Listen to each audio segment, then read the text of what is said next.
কথাগান ঠিক না বেঠিক? সাদ সালামি রাদিয়াল্লাহু তাআলা আনহু ওমর ইবনে আব্দুল ওয়াহাবের মেয়ের প্রস্তাব দেওয়ার পরে বাবার চান্দি গরম হয়ে গেছে। আমি এই মদিনার সবচেয়ে বড় ধনাঢ্য ব্যক্তি, আমার মেয়ে সুন্দরী, তোমার সাথে আমার মেয়ের বিবাহ দেওয়া যাবে না। মেয়ে এমন আল্লাহওয়ালা, ভিতর থেকে ডাক দেয়া বলে, বাবা গো, আমার জীবনটা তো ধন্য, কারণ আমার বিবাহের প্রস্তাব রায়বাড়ি করেছে দু জাহানের বাদশা কামলিওয়ালা নবী মুহাম্মদুর রাসূলুল্লাহ। ও বাবা গো, তুমি ফিরাইয়া দিও না, আমি এই সন্তানের সাথে বিবাহ বসতে রাজি। এতক্ষণে সাদ সালামি মনটা বেজার করিয়া নবীদের দরবারে হাজির। ও নবী গো, আপনি তো বলেছিলেন আমার কাছে বড় লোকের মেয়ে বিবাহ দেবে, সুন্দরী মেয়ে আমার স্ত্রী হবে না। নবী গো, আমাকে তো ফিরাইয়া দিয়েছে। কিছুক্ষণ এই কথা বলতে শেষ হইতে না হইতে ওই মেয়ের বাবা ওমর ইবনে আব্দুল ওয়াহাব কান্না করতে করতে নবীর দরবারে হাজির। নবী গো,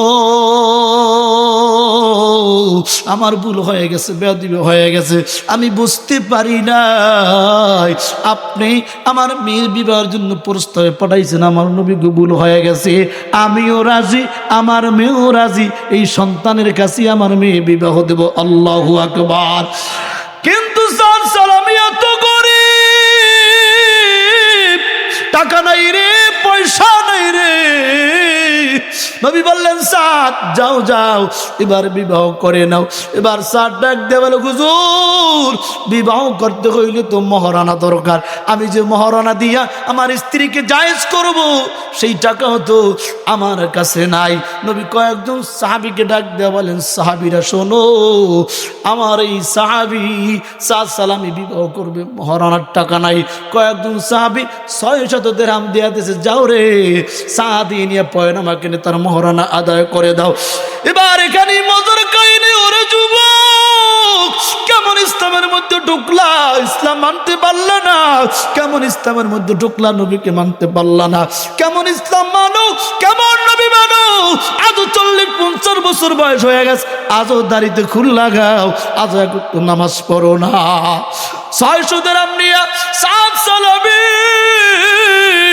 মদিনার বাজারে পয়নামা কেনার জন্য গেছে, মাত্র কিছু পয়নামা কিনছে, অমনি কানে আওয়াজ, নবীজি যুদ্ধের ময়দানে যুদ্ধ চলতেছে, অনেক সাহাবী শহীদ হয়ে গেছে।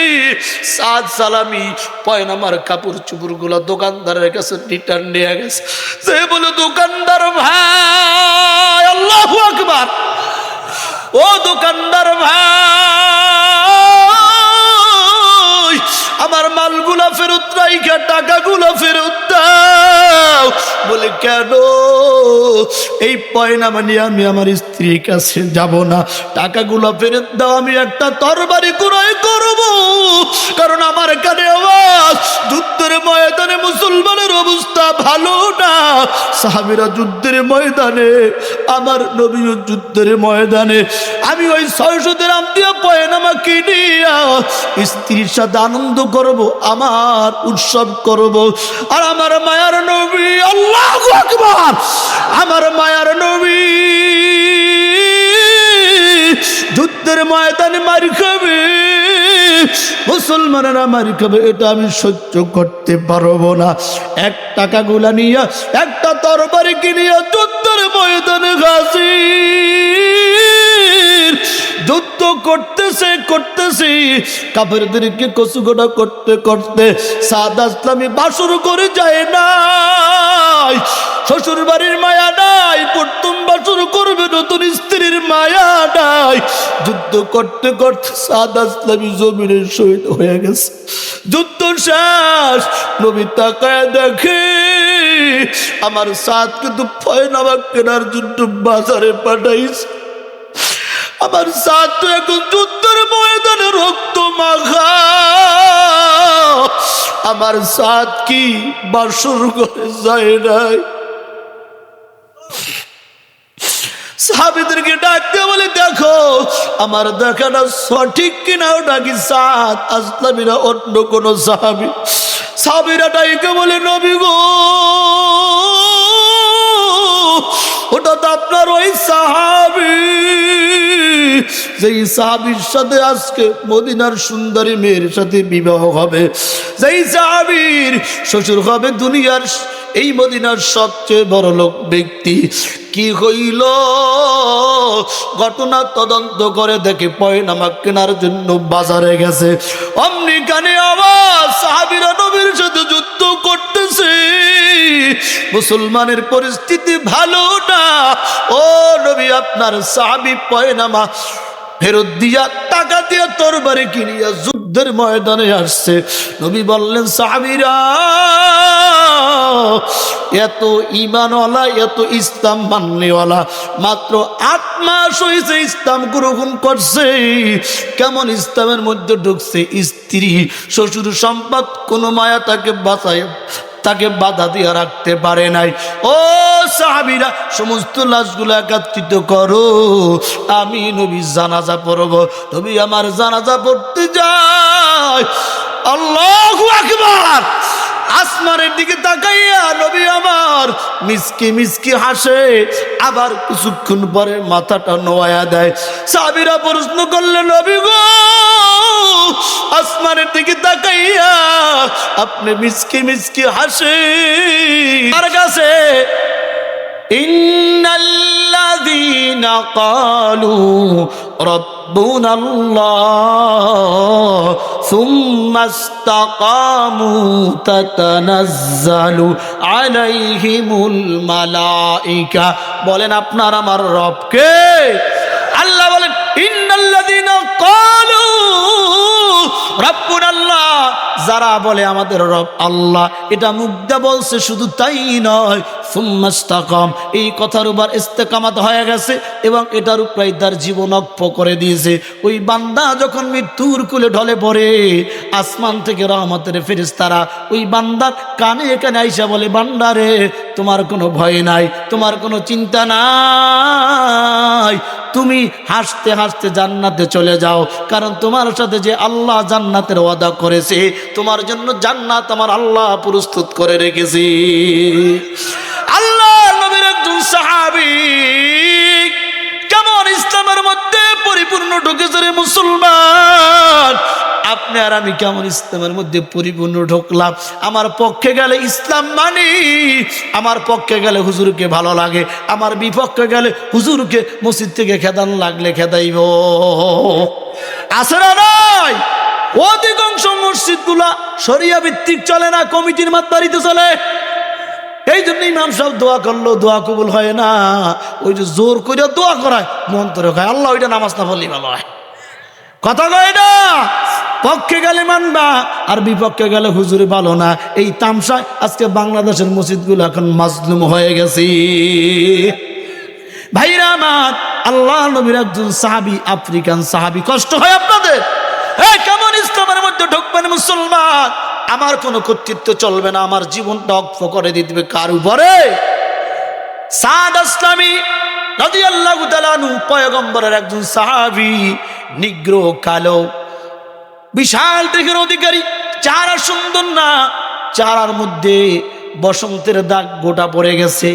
নবীজির আচার ব্যবহার দেখে কালেমা পড়ছে, লা ইলাহা ইল্লাল্লাহু মুহাম্মাদুর রাসূলুল্লাহ। এখন নবীর প্রেমে পাগল। আমার কোনো মত নাই, মত কার? আমার কোনো পথ নাই, পথ আল্লাহর। আদর্শ মুহাম্মদ রাসূলুল্লাহ সাল্লাল্লাহু আলাইহি ওয়াসাল্লাম। নবীজির কালেমা পড়ার পরে একদিন নবীজি সুন্নাতের বয়ান করতেছে। সুন্নাত যারা মানবে তারাই হলো নবীর অরিজিনাল আশিক। মান আহাব্বা সুন্নতি ফাকাদ আহাব্বানি ওয়া মান আহাব্বানি কানা মাই ফিল জান্নাহ আও কামা ক্বালান নবী আলাইহিস সালাতু ওয়াস সালাম। পয়গম্বর বলেন, আমাকে ভালোবাসে কারা? যারা আমার সুন্নাতকে ভালোবাসে। আর আমার সুন্নাতকে যারা ভালোবাসে, কিয়ামতের ময়দানে ওই উম্মাহ তারা আমি নবী একই জান্নাতে থাকবো। আল্লাহু আকবার। নবী সুন্নাহ সম্পর্কে বয়ান করলেন এবং বয়ান করলেন এই পৃথিবীতে সমস্ত নবীদের 4টা সুন্নাত, তার মধ্যে একটা সুন্নাত হলো বিবাহ করা। আর নিকাহু নিসফুল ঈমান, বিবাহ হলো ঈমানের অর্ধাঙ্গ। যেই সমাজে বিবাহ কঠিন হয়ে যায় ওই সমাজে জিনা সহজ হয়ে যায়। আজকে সমাজের পাড়ায় পাড়ায় ঘরে ঘরে জিনা, ব্যভিচার, জুলুম, ধর্ষণ। কারণ কি জানেন? বিবাহটাকে মুসলমানের সমাজ কঠিন বানায় ফেলছে, আর জিনাটা যার কারণে সহজ হয়ে গেছে। ঠিক না বেঠে? সমস্ত নবীদের 4টা সুন্নাত, তার মধ্যে একটা সুন্নাত হলো বিবাহ করা। আর নবী বললেন আর নিকাহু নিসফুল ঈমান, বিবাহ হলো ঈমানের অর্ধাঙ্গ। বিবাহ করলা, ঈমানের অর্ধাঙ্গ পুরা হয়ে গেল। বাকি অর্ধাঙ্গ তোমার নামাজ, রোজা, হজ, যাকাত দিয়া তোমার পুরা করতে হবে। ঠিক তবে ঠিক। কিতাবের মধ্যে পড়লাম, ওলামায়ে কেরাম লিখেছে যখন বিবাহ করে তার ইবাদতের মধ্যে সব বাড়ায় দেয়। কে? ইবাদতের মধ্যে কেমন সব বাড়ায়?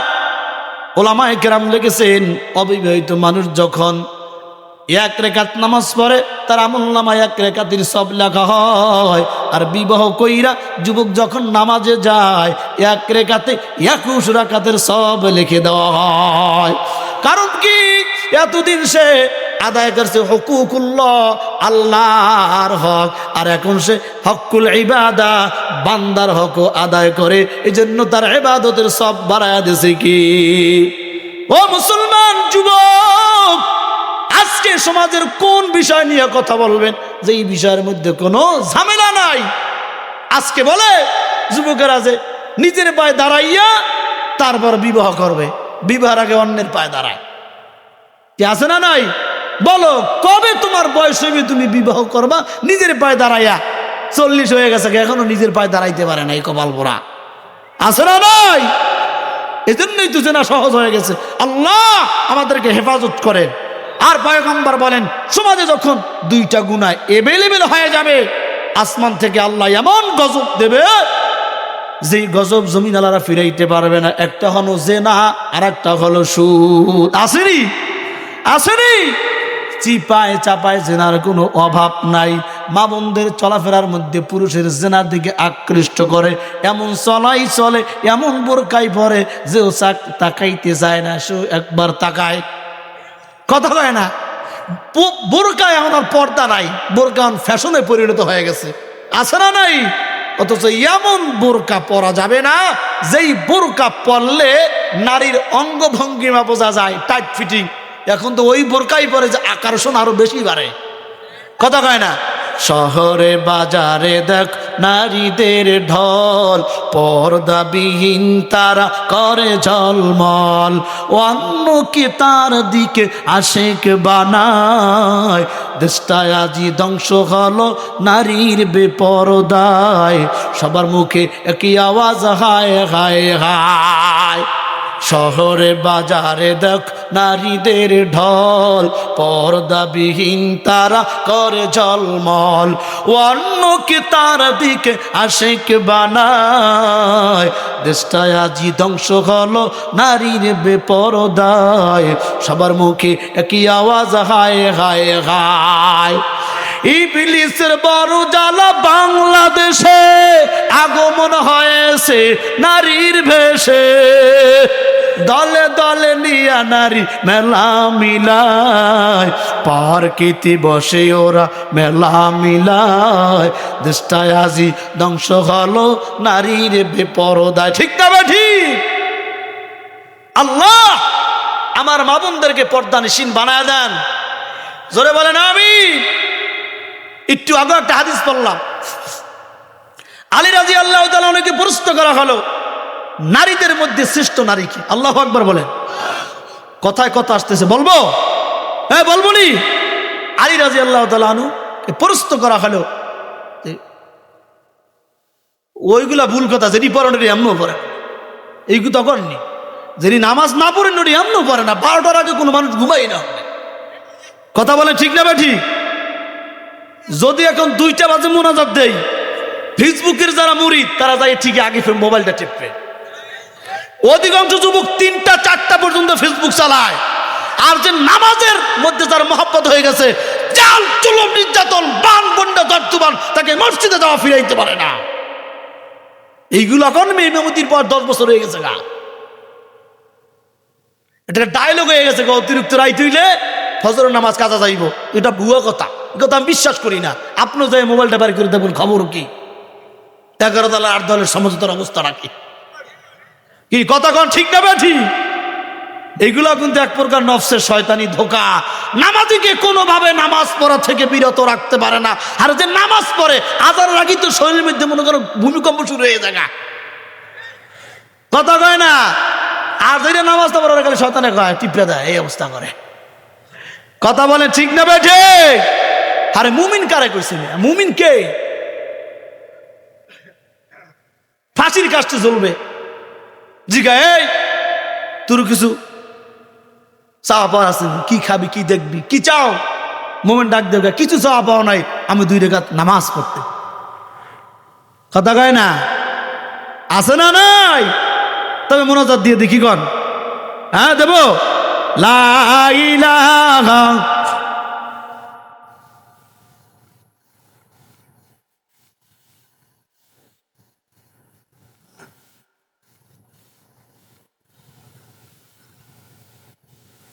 লা ইলাহা ইল্লাল্লাহ, লা ইলাহা ইল্লাল্লাহ, লা ইলাহা ইল্লাল্লাহ মুহাম্মাদুর রাসূলুল্লাহ সাল্লাল্লাহু আলাইহি ওয়াসাল্লাম।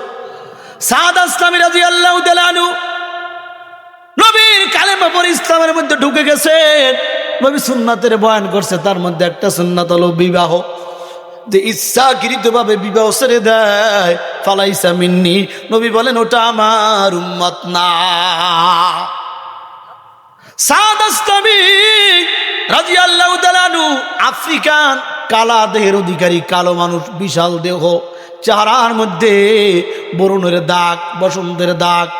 8 মাস হয়ে গেছে ইসলাম গ্রহণ করেছে।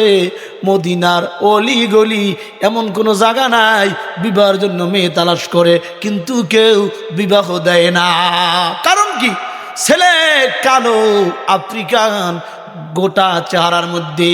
আজকে তো এই অবস্থায় ছেলে যদি দিনদার হয় বিবাহ দিতে চায় না, ছেলে যদি কামান না হয় আমেরিকা তাকে মেয়ে দোনোটা দিব তোর কাছে। কথা কয় না? সম্পদ দেখে বিবাহ দিছে, অশান্তির আগুন ধাউ ধাউ করে জ্বলছে। আর দিন দেখা বিবাহ দিছে, আসমান থেকে শান্তি ঘরের মধ্যে ভরপুর হয়ে গেছে গা। সাদ আসলামী 8 মাস পরে নবীর দরবারে একদিন ফুপাই ফুপাইয়া কান্দে। নবী ডাক দিয়া কয়, সাদ রে কান্না করো কেন? কয় নবী আমার মনে একটা দুঃখ, 8 মাস হয়ে গেছে ইসলাম গ্রহণ করছি, আপনি বলছেন ইচ্ছাকৃতভাবে বিবাহ ছেড়ে দিলে ওটা আমার নবীর উম্মত না। ও নবী গো, মদিনার এমন কোনো ওয়ালি গলি নাই, এমন কোনো বাড়ি নাই আমি বিবাহের জন্য যেখানেই প্রস্তাব দেই সেখানেই বিবাহ থেকে আমাকে ফিরাইয়া দেয়। এজন্য আমি কান্না করি। একটা সুন্নাত যদি জিন্দা না করতে পারি, আর কিয়ামতের দিন যদি আল্লাহ তাআলা জিজ্ঞাসা করে, আমি তো আল্লাহর আদালতে ধরা খেয়ে যাব। বিবাহের উদ্দেশ্য কি? যৌন চাহিদা পূরণ না, নবীর সুন্নাত পালন। ঠিক না বাটি?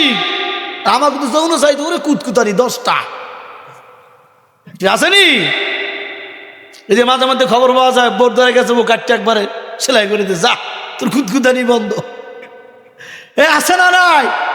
ভাইরা আমার, সাদ সালামী নবীর দরবারে কান্না করতেছে। নবী ডাক দেখা, সাদ রে কেন কান্না করো? হুজুর বিবাহের জন্য মেয়ে খুঁজি কোথাও পাই না। নবী ডাক দেখা, সাদ বিধর্মী থেকে জাহান্নামের রাস্তা থেকে জান্নাতের রাস্তা এসেছো, তুমি আফ্রিকান, তোমার চেহারার মধ্যে বরুণ, এই জন্য তোমাকে মেয়ে বিবাহ দিতে চায় না। আমি নবী বললাম, মদিনার শ্রেষ্ঠ ধনী, শ্রেষ্ঠ সুন্দরী রমণীর সাথেই তোমার বিবাহ হবে।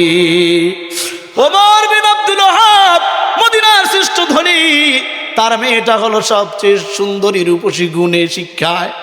ওমর বিন আব্দুল ওয়াহাব, নবীজি বললেন, ও সাদ আসলামী, ওই যে ওমর ইবনে আব্দুল ওয়াহাব, তিনি হলেন মদিনার সবচেয়ে বড় সুন্দরী, তিনি হলেন সবচেয়ে বড় কোটিপতি, তার মেয়েটা সুন্দরী, তুমি জানায় দাও, যায়া বলবা ওই বাড়ির মালিক ওমর ইবনে আব্দুল ওয়াহাব আপনার মেয়েকে বিবাহ করার জন্য পয়গম্বর আমাকে পাঠিয়েছি। সাদ সালামী রাদিয়াল্লাহু তাআলা আনহু খুশিতে বাগবাগ, মদিনার সবচেয়ে সুন্দরী নারীর সাথে আমার বিবাহ হবে, সবচেয়ে কোটিপতির সাথে তিনি আমার শ্বশুর হবে। দৌড়ে গেছে বাড়ির মধ্যে, কে গো? আমি ওমর ইবনে আব্দুল ওয়াহাব। হা, আপনার একটা সুন্দরী মেয়ে আছে? বলে আছে। আপনার মেয়ের সাথে বিবাহ দেওয়ার জন্য পয়গম্বর আমাকে পাঠিয়েছে। মেয়ের বাবার চান্দি গরম, আমি হলাম মদিনার সবচেয়ে ধনাঢ্য ব্যক্তি, আমার মতো কোটিপতি কেউ নাই রে, আমার মেয়ের মতো সুন্দরী কেউ নাই। তুমি হলে ফকিনি, টাকা নাই পয়সা নাই, তোর চেহারা দেখতে ভালো না, যা, দমক দিয়া পাঠিয়ে দিছে। ওই যে ওমর ইবনে আব্দুল ওয়াহাব আর সাদ সালামি কথা বলতেছে মেয়ের প্রস্তাবের ব্যাপারে, মেয়ে সব ঘর থেকে শুনতেছে, ধমক দিয়ে পাঠাইয়া দিছে। মেয়ে ডাক দিয়ে বলে, আব্বু কাকে তুমি ধমক দিয়ে পাঠিয়ে দিলা? বলে, মা গো, এই মদিনার সবচেয়ে নিকৃষ্ট, নাম হলো সাদ সালামি, চেহারার মধ্যে বরুণ কালো, ও তোমার বিবাহের প্রস্তাব নিয়ে এসেছে, এটা কি তোমার সাথে কখনো মানায়? এটা কি কখনো তোমার সাথে যায়? মেয়ে দিনদার আল্লাহওয়ালা, মেয়ে ডাক দিয়ে বলে, বাবা তুমি কি লক্ষ্য করো নাই? সাদ বলছে, আমি নিজের ইচ্ছায় আসি নাই, নবীজি আমাকে পাঠিয়েছে। ও বাবা, আমার কপাল তো অনেক ভালো যে আমার বিভাগের পয়গম পাঠিয়েছে শ্রেষ্ঠ নবী মুহাম্মদুর রাসূলুল্লাহ। মা ভালো তার বাসুর ভালো, দুধ ভালো তার ঘি, মা যদি ভালো হয় তার জি, ঠিক না বেঠে? মা যদি আদু বলা হয়, আখলাক বলা হয়, তার সন্তান আদু বলা হয়, আখলাক বলা হয়।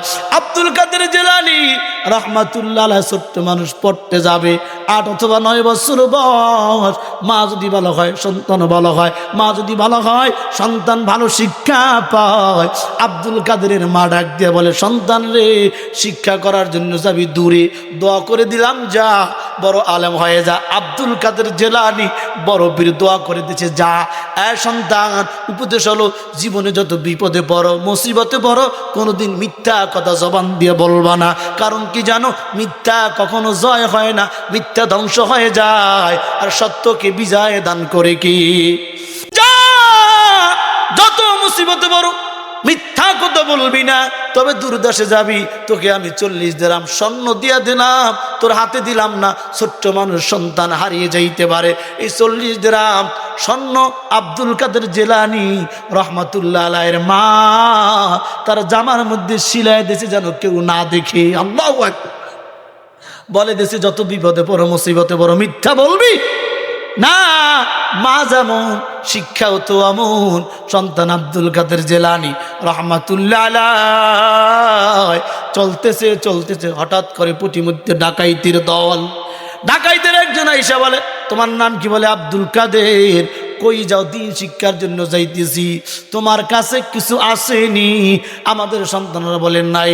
কিন্তু আব্দুল কাদের মা বলছে, সন্তান রে, যত মুসিবতে পড়ো কখনো মিথ্যা বলবি না। বলে, আছে কি আছে? আমার সাথে 40 দিরহাম স্বর্ণ আছে। বলে, কোথায়? মা আমার জামার মধ্যে সেলাই করে দিয়েছে। ডাকাইত আশ্চর্য হয়ে গেছে, কেমন সন্তান রে! স্বর্ণ বাঁচানোর জন্য, সম্পদ বাঁচানোর জন্য মানুষ কত মিথ্যার আশ্রয় নেয়, কিন্তু আপুসি বলে দিল, আমার শরীরের জামার মধ্যে 40 দিরহাম স্বর্ণ আছে। আল্লাহু আকবার। এই সন্তান, গোপন করতি, খুঁজা তো পাইতাম না, কেন গোপন করলি না? আব্দুল কাদের জানায় দেয়, ডাকাইতির দল। মা বলেছে, যত বিপদ আসুক, মুসিবত আসুক, কখনো মিথ্যা কথা বলবি না। এই জন্য আমি মিথ্যা বলি নাই। ডাকাইতের সর্দার কয়, এমন বালক তো জিন্দিগিতে দেখি নাই। আমরা চুরি ডাকাতি কইরা খাই, বদমাশি কইরা খাই, আর ছোট্ট বালক ডাক দিয়া কয় মিথ্যা বলা যাবে না, মিথ্যা মানুষকে ধ্বংস করে যায়, 40 দিরহাম আপুসি বের করে দেয়। এই আব্দুল কাদের রে, তোমার কাছে তওবা করে ভালো হয়ে গেলাম, আর কোনোদিন মিথ্যা বলবো না, আর কোনোদিন ডাকাতি করবো না। কুতুবউদ্দিন বখতিয়ার কাকি, দিল্লিতে তার কুতুব মিনার এখনো দাঁড়িয়ে আছে।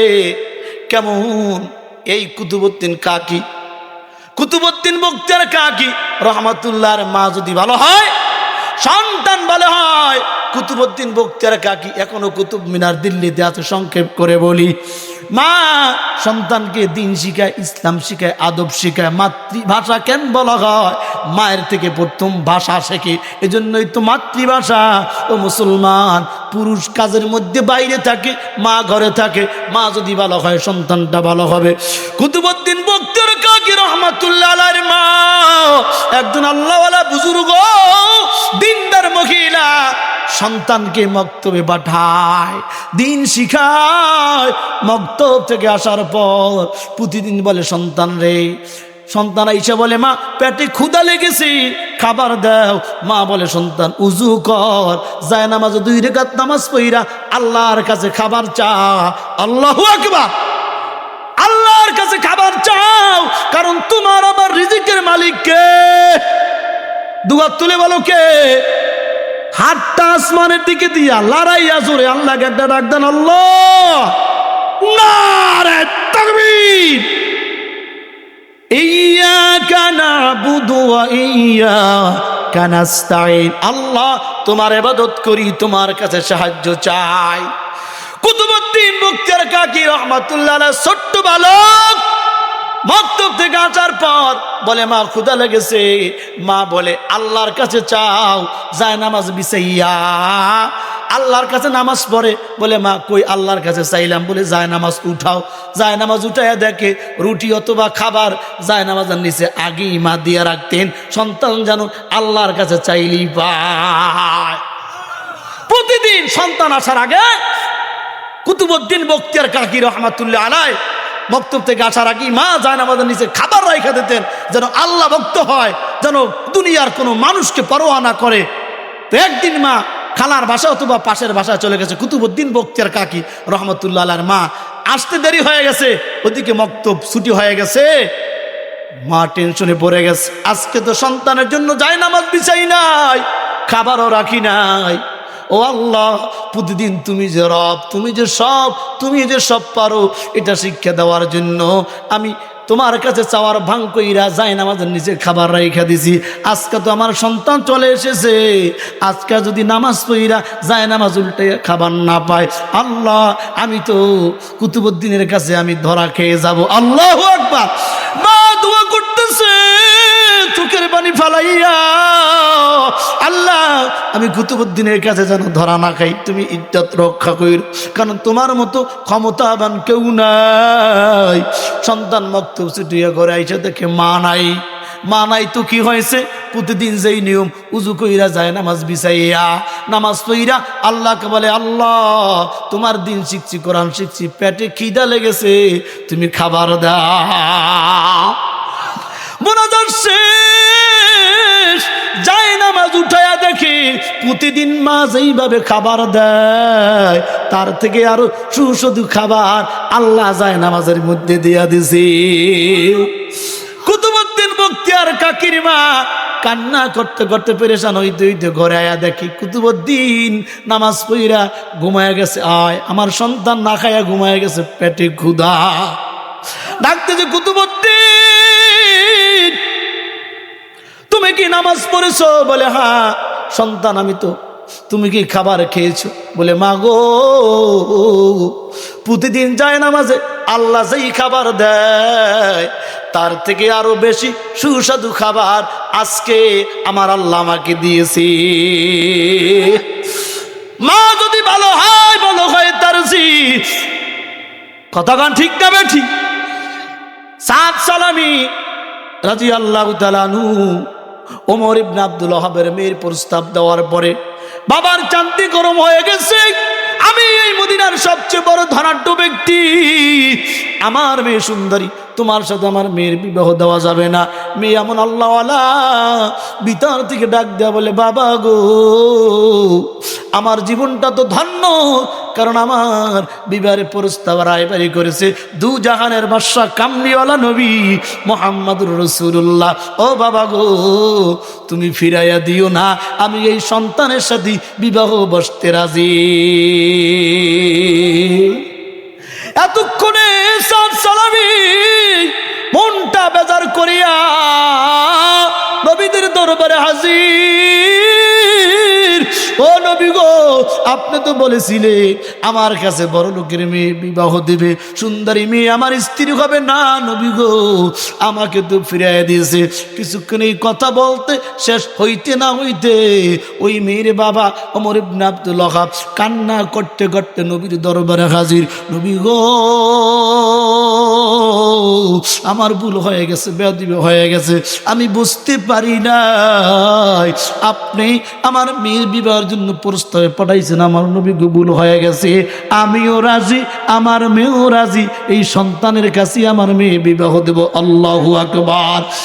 কিন্তু সাদ সালামি এত গরিব, টাকা নাই রে, পয়সা নাই রে। নবী বললেন, সাদ যাও যাও, এবার বিবাহ করে নাও। এবার সাদ ডাক দিয়ে বলে, হুজুর বিবাহ করতে হইলে তো মহারানা দরকার, আমি যে মহারানা দিয়া আমার স্ত্রীকে জায়েজ করব সেই টাকাও তো আমার কাছে নাই। নবী কয়েকজন সাহাবীকে ডাক দিয়ে বলেন, সাহাবীরা শোনো, আমার এই সাহাবী সাদ সালামি বিবাহ করবে, মহারানার টাকা নাই। কয়েকজন সাহাবী 600 দিরহাম দিয়া দিয়েছে, যাও রে সাদি নিয়ে পয়নামা কিনে তার মহারানা আদায় করে দাও। এবার এখানে মজার কাহিনী, ওরে যুবক কেমন ইসলামের মধ্যে ঢুকলা, ইসলাম মানতে পারলা না, কেমন ইসলামের মধ্যে ঢুকলা, নবীকে মানতে পারলা না, কেমন ইসলাম মানো, কেমন নবী মানো। আজও 40-50 বছর বয়স হয়ে গেছে, আজও দাড়িতে খুল লাগাও, আজও একটু নামাজ পড়ো না। 600 দিরহাম নিয়া সাদ সালামি মদিনার বাজারে পয়নামা কেনার জন্য গেছে, মাত্র কিছু পয়নামা কিনছে, অমনি কানে আওয়াজ, নবীজি যুদ্ধের ময়দানে যুদ্ধ চলতেছে, অনেক সাহাবী শহীদ হয়ে গেছে। সাদ সালামি পয়নামার কাপড় চুপড় গুলা দোকানদারের কাছে রিটার্ন নিয়ে গেছে। সে বলে, দোকানদার ভাই, আল্লাহু আকবার, ও দোকানদার ভাই, আমার মালগুলা ফেরত রাইখা টাকাগুলা ফেরত দাও। বলে, কেন? এই পয়নামা নিয়ে আমি আমার স্ত্রীর কাছে যাব না, টাকাগুলা ফেরত দাও, আমি একটা তরবারি ক্রয় করব, কারণ আমার কানে আওয়াজ, যুদ্ধের ময়দানে মুসলমানের অবস্থা ভালো না। সাহাবীরা যুদ্ধের ময়দানে, আমার নবীও যুদ্ধের ময়দানে, আমি ওই 600 দিরহাম দিয়ে পয়নামা কিনিয়া স্ত্রীর সাথে আনন্দ করব, আমার উৎসব করব। আর আমার মায়ার নবী, আল্লাহু আকবার, আমার মায়ার নবী যুদ্ধের ময়দানে মার খাবে, মুসলমানেরা মার খাবে, এটা আমি সহ্য করতে পারবো না। 1 টাকাগুলা নিয়ে একটা তরবারি কিনিয়া যুদ্ধের ময়দানে হাজির। যুদ্ধ করতেছে কাফেরদেরকে কচুগোড়া করতে করতে সাদ সালামি বাসর করে যায় নাই, শ্বশুর বাড়ির মায়া নাই, প্রথম বাসর করবে নতুন স্ত্রীর মায়া নাই। যুদ্ধ করতে করতে সাদ সালামি জমিনে শহীদ হয়ে গেছে। যুদ্ধ শেষ, নবী তাকায় দেখে আমার সাদ কিন্তু পয়নামা কেনার জন্য বাজারে পাঠাইছে। আমার সাদ তো এখন যুদ্ধের ময়দানে রক্ত মাখা, আমার সাদ কি বাসর করে যায় নাই? সাহাবীদেরকে ডাক দিয়ে বলে, দেখো আমার দেখাটা সঠিক কিনা, ওটা কি সাদ আসলামি না অন্য কোন সাহাবী? সাহাবীরা ডাইকে বলে, নবী গো, ওটা তো আপনার ওই সাহাবী, যেই সাহাবীর সাথে আজকে মদিনার সুন্দরী মেয়ের সাথে বিবাহ হবে, যেই সাহাবীর শ্বশুর হবে দুনিয়ার এই মদিনার সবচেয়ে বড় লোক ব্যক্তি। কি হইল? ঘটনা তদন্ত করে দেখে পয়নামা কেনার জন্য বাজারে গেছে। অমনি কানে আওয়াজ, সাহাবীরা নবীর সাথে যুদ্ধ করতেছে, মুসলমানের পরিস্থিতি ভালো না। ও নবী, আপনার সাহাবী পয়নামা ফেরত দিয়া টাকা দিয়া তরবারি কিনিয়া যুদ্ধ যুদ্ধের ময়দানে আসছে। নবী বললেন, সাহাবীরা, এত ঈমানওয়ালা, এত ইসলাম মাননেওয়ালা, মাত্র 8 মাস হয়েছে ইসলাম গ্রহণ করছে। কেমন ইসলামের মধ্যে ঢুকছে, স্ত্রী শ্বশুর সম্পদ কোনো মায়া তাকে বাঁচায়, তাকে বাধা দিয়ে রাখতে পারে নাই। ও সাহাবীরা, সমস্ত লাশগুলো একত্রিত করো, আমি নবী জানাজা পড়ব। নবী আমার জানাজা পড়তে যায়। আল্লাহু আকবার। আসমানের দিকে তাকাইয়া নবী আমার মিসকি মিসকি হাসে, আবার কিছুক্ষণ পরে মাথাটা নোয়া দেয়। সাহাবীরা প্রশ্ন করলেন, নবী গো, আসমানের দিকে তাকাইয়া আপনি মিসকি মিসকি হাসেন, আর কিছুক্ষণ পরে মাথাটা আপনার নিচা করে দেন, ব্যাপারটা কি? তুমি ডাকতে বলে, সাহাবীরা, যেই সাদ সালামি মাত্র 8 মাস ইসলাম গ্রহণ করার পরে ইসলামকে এমন ভাবে সিনায় ধারণ করেছে, আমি নবীর প্রেম, আল্লাহর প্রেম এমন ভাবে সিনায় ধারণ করেছে, বিবেকের বাসর বাদ দিয়া আমি নবীর যুদ্ধে শরীক হয়েছে। ওর এই জীবন দেওয়াটা, শহীদ হওয়াটা আল্লাহ এমন পছন্দ করেছে। আমি আসমানের দিকে তাকায় দেখি 8টা জান্নাতের দরজা খোলা। শুধু তাই নয়, জান্নাতের হুর গিলমান গুলা প্রতিযোগিতা করতেছে কখন সাদকে তাদের সাথে বাসর করাইবে। আমি আসমানের দিকে তাকাইয়া মিসকি মিসকি আসি, জান্নাতের হুর গিলমান গুলা দৌড়ায়, বলে এমন ভাবে দৌড় দেয় পর্দাগুলা সরে যায়। আমি নবী লজ্জা পাই, যার কারণ নিচের দিকে তাকাই। শুধু তাই নয়, সাদ আসলামী রাদিয়াল্লাহু তাআলা আনহুর জানাজা পড়াবার জন্য নবী ঘর থেকে বের হয়।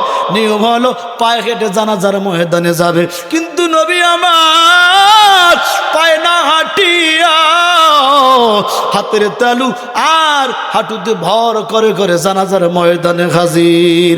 জানাজা শেষ করার পর সাহাবীরা প্রশ্ন করলেন, পয়গম্বর, কোনদিন আপনাকে হাতের তালু আর হাঁটুতে ভর করে জানাজার ময়দানে যাইতে দেখি নাই।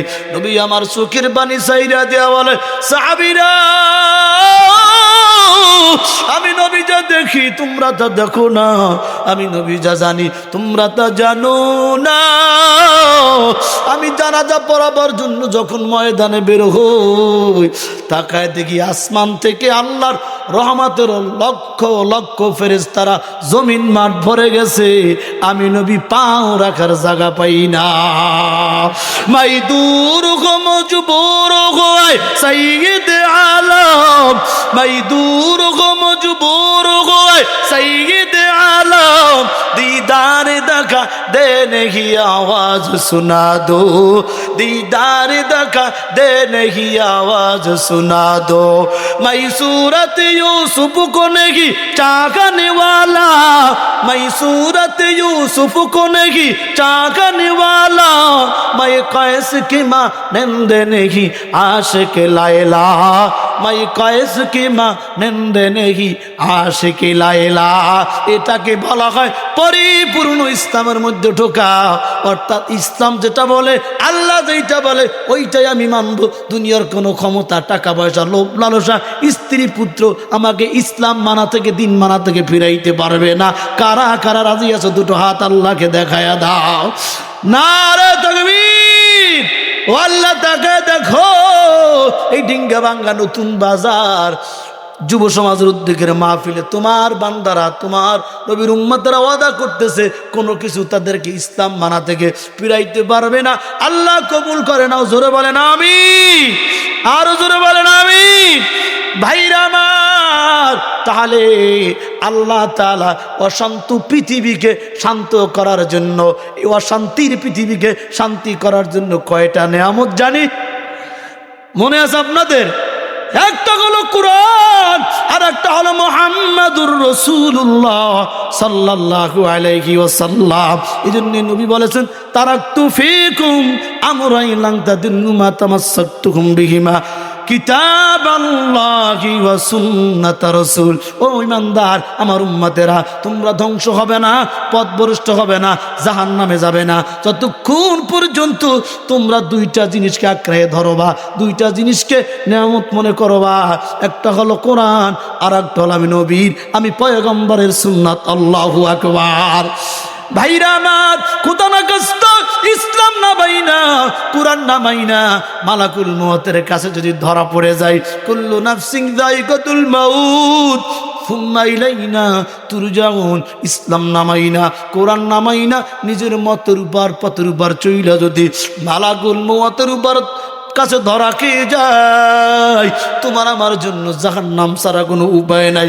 কারণ কি জানো, প্রথম মরার পর ঘাটি হলো কবর। পয়গম্বর বলেন, আল কবরু রাউযাতুম মিন রিয়াজিল জান্নাহ আও হুফরাতুম মিন হুফারিন নার। কবর কারো জন্য জান্নাতের বাগান, আবার কারো জন্য হবে জাহান্নামের গর্ত। কারো জন্য কবর জান্নাতের বাগান, যারা ইসলামকে মানবে, কোরআনকে মানবে, নবীকে মানবে, এক কথায় ইসলামের মধ্যে পরিপূর্ণ ঢুইকা যারা কবরে যাইবে, পয়গম্বর বলেন তাদের জন্য কবর হলো জান্নাতের বাগান। আর যারা ইসলাম মানবে না, কোরআন মানবে না, আল্লাহকে মানবে না, এই অবস্থায় যদি মইরা যায়, কবরে রাখার সঙ্গে সঙ্গে জাহান্নামের আগুন 99টা সাপ চলে আসবে। হিসাব নিকাশের দিন আসার আগ পর্যন্ত কবরে জাহান্নামের আগুন ধাউ ধাউ করে জ্বলতে থাকবে। ওদিকে কিয়ামত কায়েম হয়ে যাবে। 70,000 ফেরেশতারা জাহান্নামকে 70,000 সেগুল দিয়া পিছনে ধইরা রাখতে পারবে না। পিছন থেকে জাহান্নাম গুরিম গুরিম আওয়াজ দিয়া সামনে আগাইবে আর বলবে, হাল মিন মাজিদ, আল্লাহ আমার খাউন দাও, খাউন দাও। আল্লাহ বলে, খা, তোর খাউন দিতেছ, অপেক্ষা কর। তোর খাউন কারা? বেনামাজি, সুদখোর, ঘুষখোর, যারা ইসলাম মানে নাই, কোরআন মানে নাই। হাল মিন মাজিদ, আল্লাহ খাউন দাও। 70,000 ফেরেশতারা 70,000 সেগুল দিয়া ধরে রাখতে পারবে না। গুরিম গুরিম আওয়াজ দিয়া সামনে আগায়। কিয়ামতের ময়দানে কায়েম, নবীজি তাকায় দেখে জাহান্নাম যেইভাবে সামনে আগায়, আমার একটা উম্মত তো জাহান্নামে সারা অন্য জায়গায় যাবে না। জাহান্নামের যে অবস্থা, পয়গম্বর দুনিয়ায় থাকতো কাঁদছে, এখন ওরাও জবিয়া কান্দে, উম্মতি উম্মতি বলে। পয়গম্বর সঙ্গে সঙ্গে সিজদায় পড়ে, বলে, ও দয়ার মালিক, আল্লাহু আকবার, ও দয়ার মালিক, জাহান্নামকে ফিরাও। যেইভাবে জাহান্নাম গুরিম গুরিম আওয়াজ দিয়ে সামনে আগায়, আমার একটা উম্মত মনে হয় জান্নাতে যেতে পারবে না। ও আল্লাহ, তুমি জাহান্নামকে ফিরাও। আমার একটা উম্মত যদি জাহান্নাম খেয়ে ফেলে, ও আল্লাহ, আমি তোমার জান্নাতে যাব না। নবী সিজদায় পড়ে কান্দে, ও যুবক, দাড়ি কামাও, নামাজ পড়ো না, সুদ খাও, ঘুষ খাও, বদমাশি করো, আর ওই নবীকে কান্দাও, ওই নবীকে, ওই নবী তোমার জন্য এখনো কান্দে রওজায়। খোদা না গাছটা নবীকে বেজার কইরা ইসলাম না মান্য কবরে গেলে নবীর সুপারিশ তোমার কপালে জুটবে না। নবী সিজদায় পড়ে বলে, আল্লাহ, জাহান্নামকে বাঁচাও, জাহান্নামকে ফিরাও। আমার একটা উম্মত যদি জাহান্নামে যায়, আমি নবী তোমার জান্নাতে যাব না। কিছুক্ষণ পরে আল্লাহ বলে, হাবিব, আপনি মাথা উঠান, আপনার দরখাস্ত কবুল করা হলো, আপনার একটা উম্মত জাহান্নামে যাবে না। মাথা উঠানোর পর আল্লাহ তাআলা রহমতের ফেরেশতা ডাক দিয়া কিছু পানি দেয়, ও ফেরেশতারা জাহান্নামের গায়ে ছিটাইয়া দাও। ফেরেশতারা পানিগুলা জাহান্নামের গায়ে ছিটাইয়া দেওয়ার সঙ্গে সঙ্গে সেই জাহান্নাম 70,000 ফেরেশতারা 70,000 সেগুল দিয়া পিছনে টাইনা রাখতে পারে না। পানি ছিটিয়ে দেওয়ার সঙ্গে সঙ্গে কাত কাত কইরা জাহান্নাম পিছনে চলে যায়। নবী ডাক, আল্লাহ, এটা কি তোমার রহমতের পানি, হাউজে কাউসারের পানি না জমজমের পানি? যেই পানি দেওয়ার সঙ্গে সঙ্গে জাহান্নাম পিছনে চইলা গেছে। আল্লাহ বলে, হাবিব, এটা জমজমের পানি না, হাউজে কাউসারের পানি না, এটা আমার আবে হায়াতের পানি না, এটা আপনার ওই গুনাহগার উম্মতের চোখের পানি। যেই উম্মতগুলা গুনাহ কইরা ওই মাহফিলের ময়দানে বৈশা আখিরি মুনাজাত চোখের পানি ফেলে বলছে, আল্লাহ গুনাহ করছি আর করব না, আল্লাহ তুমি মাফ করে দাও। ওই চোখের পানিগুলা আমি আল্লাহ জমা কইরা রাখছি, ওইগুলা ছিটা দেওয়ার সঙ্গে সঙ্গে জাহান্নাম ক্যাতক্যাত কইরা পিছনে চইলা গেছে। আল্লাহু আকবার। ও মুসলমান, দুনিয়ার ঘর বাড়িতে আগুন লাগলে দুনিয়ার পানি ছাড়া যে এরকম নেবে না। তোমার আমার গুনার কারণে যেই জাহান্নামের আগুন ধাউ ধাউ করে জ্বলে, ওইটাও কিন্তু চোখের পানি ছাড়া নেবে না। কাজী তওবা করলে আল্লাহ মাফ করে দেয়। গুনাহ করছো, অন্যায় করছো, অপরাধ করছো, আর গুনাহ করবা না, আর ইসলামের বাইরে যাবা না, দেশের বিরুদ্ধে যাবা না, পরকিয়া করবা না, ষড়যন্ত্র করবা না। কারা কারা তওবা কইরা আল্লাহর পথে ফিরে আসতে পারবা? দুটো হাত গভীর রাতে আমার আল্লাহকে দেখায়া দাও। নারে তাকবীর। আল্লাহ সকলের হাতগুলো কবুল করে নাও, আজকের মাহফিল কবুল করে নাও। শাহজামান ভাই সহ এই বাজার এলাকার যারা মাহফিলের আয়োজন করেছে, সকলের আয়োজন, দান, সদকা, খয়রাত, প্যান্ডেল, মাইক যে যেভাবে সহযোগিতা করেছে, সকলের দান সহযোগিতা কিয়ামতের দিন নাজাতের ওসিলা বানায় দাও। জোরে বলেন আমিন। আর আগান যাবে না, কালকে জুমা, আবার জুমার পর আমার সেই বান্দুরা মাহফিল আছে, চলে যেতে হবে। আবার যদি আগামী বছর আল্লাহ হায়াতে বাঁচায় আপনারা থাকেন, সেই পর্যন্ত আল্লাহ তাআলা আমাদের সবাইকে সুস্থ রাখেন, ভালো রাখেন, নিরাপদে রাখেন। সকলে বলে আমিন। তাহলে মূল কথা, তাম দুনিয়ার মানুষ শান্তির জন্য আন্দোলন ধর্মঘট করলে শান্তি আসবে না ততক্ষণ পর্যন্ত ইসলামের মধ্যে। আর ইসলাম মানে হলো কোরআন আর হাদিস। কথা কি বুঝছেন? বিষয়টা কি বুঝছেন? আল্লাহ তাআলা সবাইকে কবুল